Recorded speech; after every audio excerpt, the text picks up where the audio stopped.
Sejak kecil kita terbiasa diajarkan bahwa ada pertanyaan-pertanyaan tertentu yang tidak layak diajukan. Kita pernah bertanya dari mana sebenarnya kita berasal. Mengapa ada orang yang hidup berkecukupan sementara yang lain harus berjuang? Mengapa bulan tetap menggantung di langit tanpa pernah jatuh? Mengapa alam semesta bisa ada? Mengapa Tuhan ada? Mengapa manusia harus mati? Kapan orang tua kita akan meninggalkan dunia? Mengapa kita harus patuh? Mengapa aturan harus ditaati? Mengapa orang dewasa boleh melakukan sesuatu yang dilarang bagi anak-anak? Mengapa kita dituntut menjadi pribadi tertentu? Mengapa perbedaan sering dianggap sebagai kesalahan? Mengapa setiap orang diwajibkan memiliki cita-cita? Dan masih banyak lagi pertanyaan lain yang pernah memenuhi kepala kita. Sebagian dari pertanyaan itu mungkin akhirnya memperoleh jawaban ketika kita tumbuh dewasa. Namun ada pula pertanyaan yang tetap terasa terlarang, bahkan ketika kita telah mampu berpikir mandiri dan menyusun argumen sendiri. Seakan-akan ada batas tak kasat mata yang membuat kita percaya bahwa pertanyaan tertentu memang tidak boleh disentuh. Padahal pertanyaan-pertanyaan itu sering muncul pada malam hari, ketika pekerjaan telah selesai, tanggung jawab telah berhenti sejenak, dan kita hanya menatap langit-langit kamar atau gelapnya atap rumah. Saat pertanyaan itu datang, kita kerap menganggapnya sebagai bisikan yang harus segera dibungkam.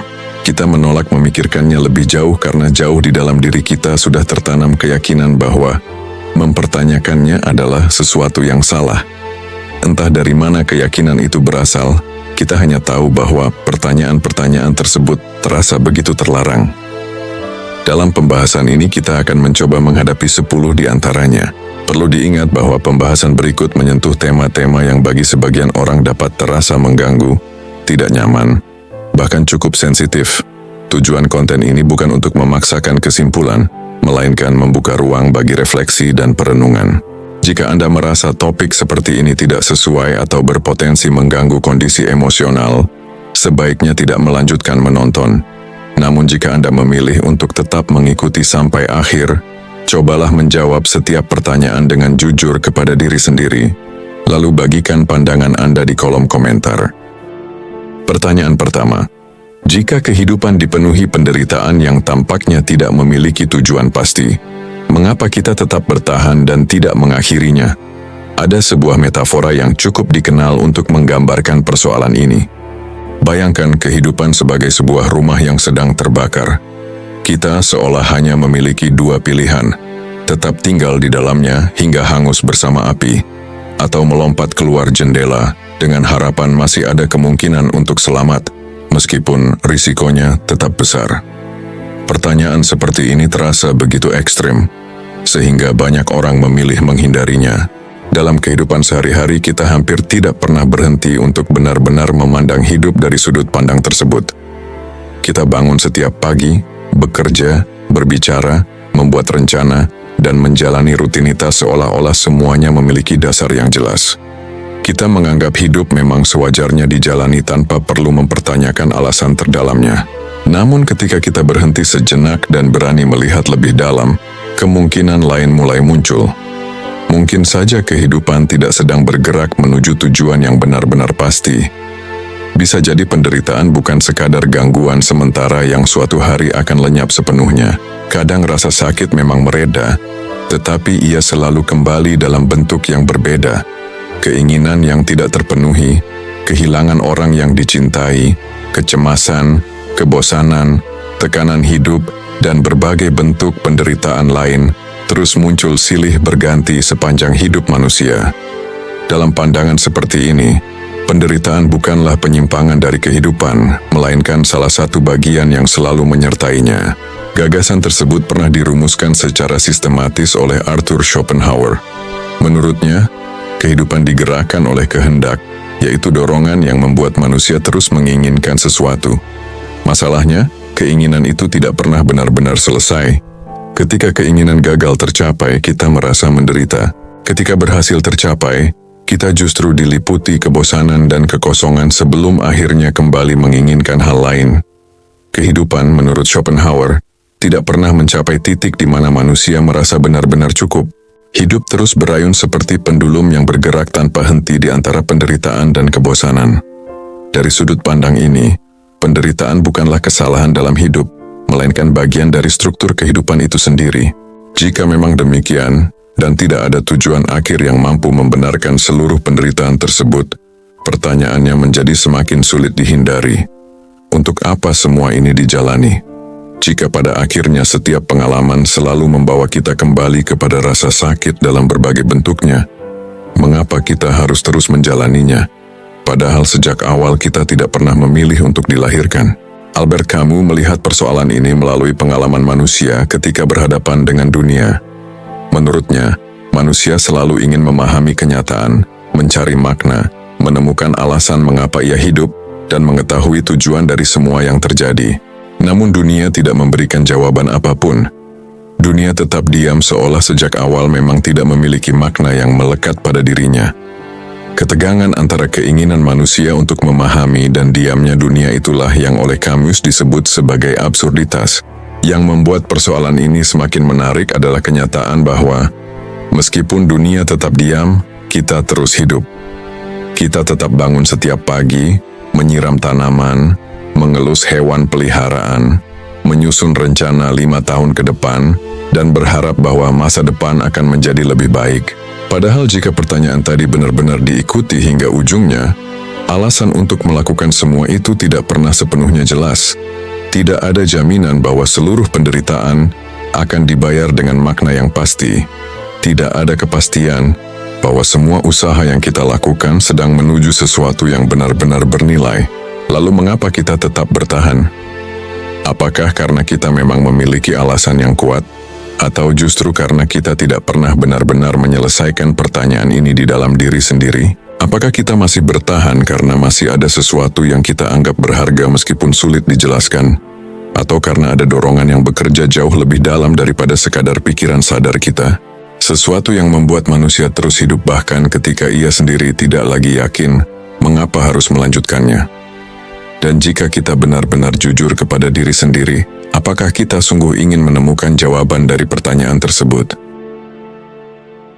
Pertanyaan kedua, jika kita memiliki kesempatan mengetahui sebuah kebenaran yang mampu menghancurkan kehidupan kita, apakah kita tetap harus memilih untuk mengetahuinya? Sejak lama kita diajarkan bahwa mencari kebenaran adalah sesuatu yang mulia. Semakin banyak kita mengetahui, semakin dalam kita memahami, maka semakin baik pula kehidupan yang akan kita jalani. Pengetahuan dianggap sebagai jalan menuju kejelasan, sedangkan kejelasan dipercaya mampu memberi arah bagi setiap keputusan yang kita ambil. Dengan informasi yang lebih lengkap dan pemahaman yang lebih luas, kita merasa akan mampu membuat pilihan yang lebih bijaksana. Namun ketika dipikirkan lebih jauh, tidak semua pengetahuan membawa ketenangan. Ada kebenaran-kebenaran tertentu yang justru sanggup meruntuhkan cara kita memandang hidup karena konsekuensi yang dibawanya terlalu berat untuk ditanggung. Disinilah muncul ketegangan antara keinginan untuk mengetahui segala sesuatu dan kebutuhan manusia untuk tetap hidup secara stabil. Sepanjang sejarah, tidak sedikit penguasa, lembaga, bahkan masyarakat yang memilih menyembunyikan informasi tertentu demi menjaga keteraturan. Alasannya sederhana karena tidak semua orang siap menghadapi setiap kenyataan. Ada pengetahuan yang memang mampu membebaskan, tetapi ada pula pengetahuan yang justru melumpuhkan. Friedrich Nietzsche pernah mengemukakan bahwa manusia hidup melalui berbagai bentuk penafsiran, penyederhanaan, bahkan ilusi yang membuat kehidupan tetap dapat dijalani. Menurutnya, tidak semua kebenaran membawa manfaat. Sebagian justru terlalu berat sehingga dapat menghancurkan seseorang yang belum siap menerimanya. Nietzsche bahkan pernah mempertanyakan apakah hidup yang begitu panjang dapat ditanggung tanpa adanya keyakinan, harapan, atau ilusi tertentu.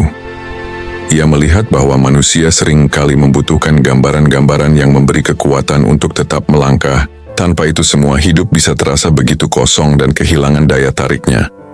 Pemikiran tentang nihilisme misalnya, dapat mengguncang seseorang ketika ia mulai percaya bahwa kehidupan sama sekali tidak memiliki tujuan.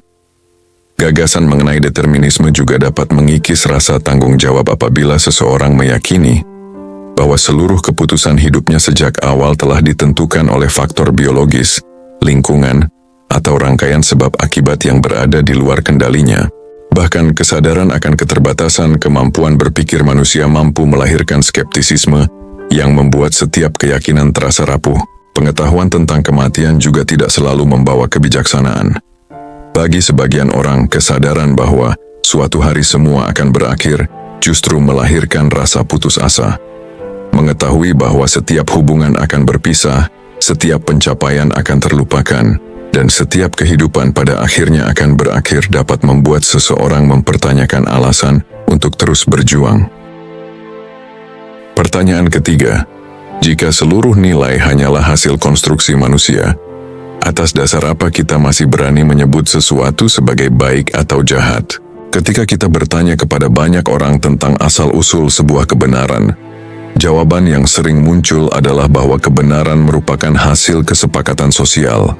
Sesuatu dianggap benar karena masyarakat secara bersama-sama menerimanya sebagai kebenaran. Gagasan seperti ini berkembang kuat dalam pemikiran postmodern yang menekankan bahwa setiap orang membawa sudut pandang masing-masing terhadap dunia. Tidak ada satu perspektif yang sepenuhnya mutlak, dan apa yang disebut benar seringkali merupakan pandangan yang memperoleh dukungan paling luas. Namun menariknya, ketika pembicaraan beralih pada persoalan moral, kita justru bersikap sangat berbeda. Kita dengan mudah membagi tindakan ke dalam kategori baik dan jahat, benar dan salah, seolah-olah ukuran itu memang telah ada sejak awal dan tidak membutuhkan pembuktian lagi. Bahkan mempertanyakan dasar dari penilaian moral tersebut sering dianggap sebagai tindakan yang keliru. Padahal jika kita mengamati kehidupan di berbagai tempat, kita akan menemukan bahwa sesuatu yang dipandang baik dalam satu budaya belum tentu diterima dalam budaya lainnya. Mengenakan pakaian tertentu di sebuah negara bisa dianggap wajar, sementara di negara lain justru dinilai tidak sopan. Sebaliknya, pakaian yang di satu tempat dianggap terlalu pribadi dapat menjadi sesuatu yang biasa di tempat berbeda. Fungsi benda yang digunakan tetap sama, tetapi nilai yang melekat padanya berubah mengikuti budaya, tradisi, dan cara pandang masyarakat. Hal yang sama terjadi pada berbagai kebiasaan sosial lainnya. Apa yang diterima di satu lingkungan dapat ditolak mentah-mentah di lingkungan lain, meskipun tindakan yang dilakukan sebenarnya tidak berubah. Jika kita melihat lebih jauh ke dalam sejarah, perubahan nilai menjadi semakin jelas. Banyak tindakan yang dahulu dipuji sebagai simbol kehormatan, kini justru dipandang sebagai pelanggaran moral. Penaklukan wilayah dan peperangan pernah dianggap sebagai lambang kejayaan seorang pemimpin. Pada masa sekarang, tindakan yang sama lebih sering dipandang sebagai tragedi kemanusiaan yang harus dicegah. Perbudakan pernah diterima sebagai bagian normal dari kehidupan masyarakat, sedangkan kini dianggap sebagai salah satu bentuk pelanggaran hak asasi manusia yang paling serius. Nilai terus berubah mengikuti perkembangan zaman, kepentingan politik, perubahan budaya, bahkan perubahan cara manusia memahami dirinya sendiri. Apa yang hari ini dianggap mulia mungkin suatu saat akan dipandang memalukan, sebagaimana banyak keyakinan masa lalu kini hanya menjadi catatan sejarah. Pertanyaan inilah yang mendorong Friedrich Nietzsche menyusun apa yang ia sebut sebagai genealogy of morals. Alih-alih bertanya apakah suatu tindakan baik atau buruk, Nietzsche justru bertanya dari mana konsep baik dan buruk itu berasal. Siapa yang pertama kali menciptakannya? Dalam situasi seperti apa nilai-nilai tersebut muncul? Menurutnya, moralitas bukanlah sesuatu yang turun langsung dari kebenaran universal, melainkan hasil dari perjalanan sejarah, kondisi psikologis, serta hubungan kekuasaan di dalam masyarakat. Nilai-nilai lahir karena kebutuhan manusia pada masa tertentu, lalu diwariskan hingga tampak seolah-olah telah menjadi hukum yang abadi. Nietzsche berpendapat bahwa apa yang disebut sebagai kebaikan seringkali bukan sekadar persoalan moral, melainkan juga alat untuk mempertahankan atau menantang kekuasaan. Pada masa tertentu, istilah baik identik dengan kaum yang kuat, mulia, dan berkuasa, sedangkan buruk dilekatkan kepada mereka yang lemah dan berada di bawah. Namun seiring perubahan sejarah, makna tersebut mengalami pembalikan. Nilai-nilai baru lahir dari pergulatan sosial yang panjang, hingga akhirnya diterima sebagai standar moral yang baru. Dengan demikian, moralitas bukanlah sesuatu yang tetap. Ia dapat berubah, dipertanyakan kembali, bahkan digantikan oleh sistem nilai yang sama sekali berbeda. Jika seluruh nilai memang merupakan hasil konstruksi manusia, lalu atas dasar apa kita masih begitu yakin ketika menyebut suatu tindakan sebagai baik atau jahat? Apakah penilaian itu benar-benar lahir dari pemikiran kita sendiri, atau sebenarnya hanya pengulangan dari nilai-nilai yang telah ditanamkan sejak kita kecil? Ketika kita mengatakan bahwa sesuatu itu salah, apakah kita benar-benar melihat kesalahannya secara langsung, atau sekadar memandangnya melalui kacamata yang diwariskan oleh keluarga, budaya, agama, pendidikan, dan lingkungan tempat kita dibesarkan? Sampai sejauh mana keyakinan yang kita miliki merupakan hasil pencarian pribadi, dan bukan sekadar warisan yang belum pernah benar-benar kita uji? Jika kebenaran dapat dibentuk oleh sejarah, dipelihara oleh kekuasaan, atau bahkan lahir sebagai reaksi terhadap kekuasaan itu sendiri, bagaimana kita dapat memastikan bahwa apa yang kita yakini hari ini benar-benar merupakan kebenaran? Mungkinkah selama ini kita tidak sedang mencari apa yang benar, melainkan hanya mencari sesuatu yang diizinkan untuk disebut benar? Dan jika kita hidup di dalam sistem nilai yang sama sejak lahir, masih mungkinkah kita membedakan mana keyakinan yang benar-benar berasal dari diri sendiri, dan mana yang hanya kita warisi tanpa pernah mempertanyakannya? Pada akhirnya, apakah yang sesungguhnya kita kejar adalah kebenaran, atau sekadar rasa aman karena berada di dalam keyakinan yang diterima oleh banyak orang? 3 pertanyaan pertama mungkin sudah cukup untuk menggoyahkan banyak keyakinan yang selama ini kita anggap pasti. Kita mulai mempertanyakan alasan untuk tetap hidup, mempertanyakan apakah semua kebenaran memang layak diketahui, dan mempertanyakan dari mana sebenarnya baik dan buruk berasal. Namun, percaya atau tidak, semua itu baru permukaan, karena pertanyaan berikutnya justru jauh lebih mengganggu. Bagaimana jika makna hidup ternyata tidak pernah ada sejak awal? Bagaimana jika selama ini manusialah yang menciptakan makna agar mampu bertahan menghadapi kenyataan? Dan jika suatu hari kita berhenti menciptakan makna itu, apa yang sebenarnya akan tersisa? Di bagian berikutnya, kita akan memasuki wilayah yang lebih dalam.